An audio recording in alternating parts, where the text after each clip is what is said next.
ഹൃദ്രോഗവുമായിട്ട് വരുന്ന രോഗികളോട് ഡോക്ടർമാർ പറയുന്ന ഒരു വാക്കുണ്ട്, മരുന്നുകളൊക്കെ കൃത്യമായിട്ട് കഴിക്കണം. ഒരു രോഗി ഒരിക്കൽ എന്നോട് ചോദിച്ചു, ഡോക്ടറെ മരുന്ന് മാത്രം മതിയോ എന്റെ ഹൃദയം നേരെയാവാൻ? ആ ചോദ്യം നമ്മളെ ചിന്തിപ്പിക്കേണ്ടതാണ്. മരുന്നുകൾക്ക് പുറമെ ഹൃദയം ദാഹിക്കുന്ന ചില കാര്യങ്ങളുണ്ട്. ഒരുപക്ഷെ നിങ്ങളുടെ ഡോക്ടർ തിരക്ക് കാരണം നിങ്ങളോട് പറയാൻ വിട്ടുപോകുന്ന ചില കാര്യങ്ങൾ. ഹൃദയത്തെ ഉള്ളിൽ നിന്ന് സന്തോഷിപ്പിക്കാനും രക്തധമനികളെ ശുദ്ധീകരിക്കാനും സഹായിക്കുന്ന 6 രഹസ്യങ്ങൾ നിങ്ങൾ അറിഞ്ഞിരിക്കണം. മരുന്നുകൾക്ക് ചികിത്സിക്കാൻ പറ്റാത്ത ചില മുറിവുകൾ നിങ്ങളുടെ ഹൃദയത്തിലുണ്ടെങ്കിൽ എന്താണ് നമ്മൾ ചെയ്യേണ്ടത്? ഹോസ്പിറ്റലിൽ എത്തുമ്പോൾ നമ്മളെല്ലാവരും BP, കൊളസ്ട്രോൾ, ഹാർട്ടിലെ ബ്ലോക്ക്, ഹാർട്ടിന്റെ പമ്പിംഗ് ഇതിനെക്കുറിച്ചാണ് സംസാരിക്കുക. എന്നാൽ ഹൃദയം എന്ന് വെച്ചാൽ വെറും ഒരു പമ്പ് മാത്രമല്ല. അത് വികാരങ്ങളോടും നിങ്ങൾ ശ്വസിക്കുന്ന വായുവിനോടും നിങ്ങൾ ചിന്തിക്കുന്ന രീതിയോടും പ്രതികരിക്കുന്ന ഒന്നാണ്. ഒന്നാമതായിട്ട് ഹൃദയം കൊതിക്കുന്നത് നല്ല സൗഹൃദങ്ങളും സ്നേഹവുമാണ്. ഏകാന്തത എന്ന് പറയുന്നത് ഹൃദയത്തിന്റെ ഏറ്റവും വലിയ ശത്രുവാണ്. ഏകാന്തത അനുഭവിക്കുന്നവരിൽ ഹൃദയാഘാത സാധ്യത 29% കൂടുതലാണ്. സ്നേഹമുള്ളവരോട് കൂടെ സമയം ചെലവഴിക്കുമ്പോൾ ശരീരം ഓക്സിറ്റോസിൻ എന്ന ഒരു നല്ല ഹോർമോൺ ഉൽപ്പാദിപ്പിക്കുന്നു. ഇത് BP കുറക്കാനും രക്തധമനികളെ വികസിപ്പിക്കാനും സഹായിക്കുന്നു. രണ്ടാമത്തത് ആഴത്തിലുള്ള ഉറക്കം നമുക്ക് വേണം. ഉറക്കം കുറയുമ്പോൾ ഹൃദയത്തിന് മേൽ അനാവശ്യമായിട്ടുള്ള സ്ട്രെസ് ഉണ്ടാവാണ്. രാത്രി 6 മണിക്കൂറിൽ താഴെ ഉറങ്ങുന്ന ആളുകളിൽ രക്തധമനികളിൽ കാൽഷ്യം അടിഞ്ഞുകൂടാനുള്ള സാധ്യത വളരെ കൂടുതലാണ്. ഹൃദയത്തിന് ലഭിക്കുന്ന ഉറക്കം എന്ന ഈ വിശ്രമവേള രക്തധമനികളുടെ ആയുസ് വർദ്ധിപ്പിക്കുകയാണ്. മൂന്നാമത്തത് നമുക്ക് എല്ലാവർക്കും പ്രകൃതിയോടൊരു അടുപ്പം വേണം. ശുദ്ധവായു ശ്വസിക്കുക, പച്ചപ്പിനിടയിൽ ഇരിക്കുക,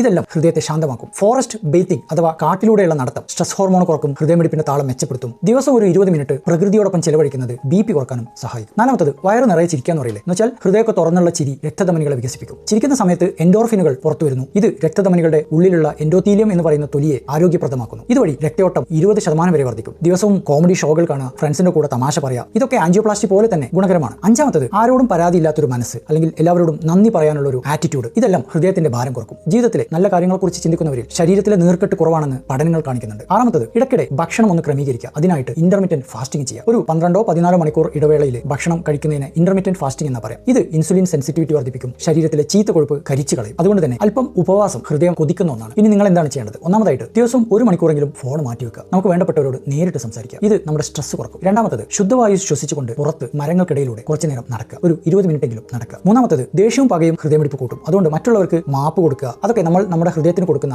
വലിയൊരു സമ്മാനമാണ്. മറ്റുള്ളവർക്ക് മാപ്പ് കൊടുക്കുക എന്ന് പറയുന്നത് അവർക്ക് കൊടുക്കുന്ന ഒരു സമ്മാനമല്ല, നമ്മൾ നമ്മുടെ ഹൃദയത്തിന് കൊടുക്കുന്ന വലിയൊരു ഗിഫ്റ്റാണ്. നാലാമത്തത് ശാന്തമായി സംഗീതം കേൾക്കുന്നത് BPയും സ്ട്രെസ്സും കുറയ്ക്കും. അഞ്ചാമത്തത് നമുക്ക് സന്തോഷം നൽകുന്ന കാര്യങ്ങളിൽ ഇപ്പം ചിത്രം വരയ്ക്കുക, അല്ലെങ്കിൽ ചെറുതായിട്ട് ഗാർഡനിങ് ചെയ്യുക. ഇതെല്ലാം ഹൃദയത്തെ യുവത്വത്തോടെ നിലനിർത്തും. ആറാമത്തത് നമുക്ക് ആർക്കെങ്കിലും നല്ല സ്ട്രെസ്സോ ടെൻഷനോ വിഷമങ്ങളോ ഉണ്ടെങ്കിൽ വർഷത്തിലൊരിക്കൽ ഒരു കൗൺസിലിംഗ് വേണമെങ്കിൽ ചെയ്യാം. മരുന്നൊക്കെ കഴിക്കുന്നതിനേക്കാളും മെച്ചം ചിലപ്പോൾ കൗൺസിലിംഗ് നേടിത്തരും.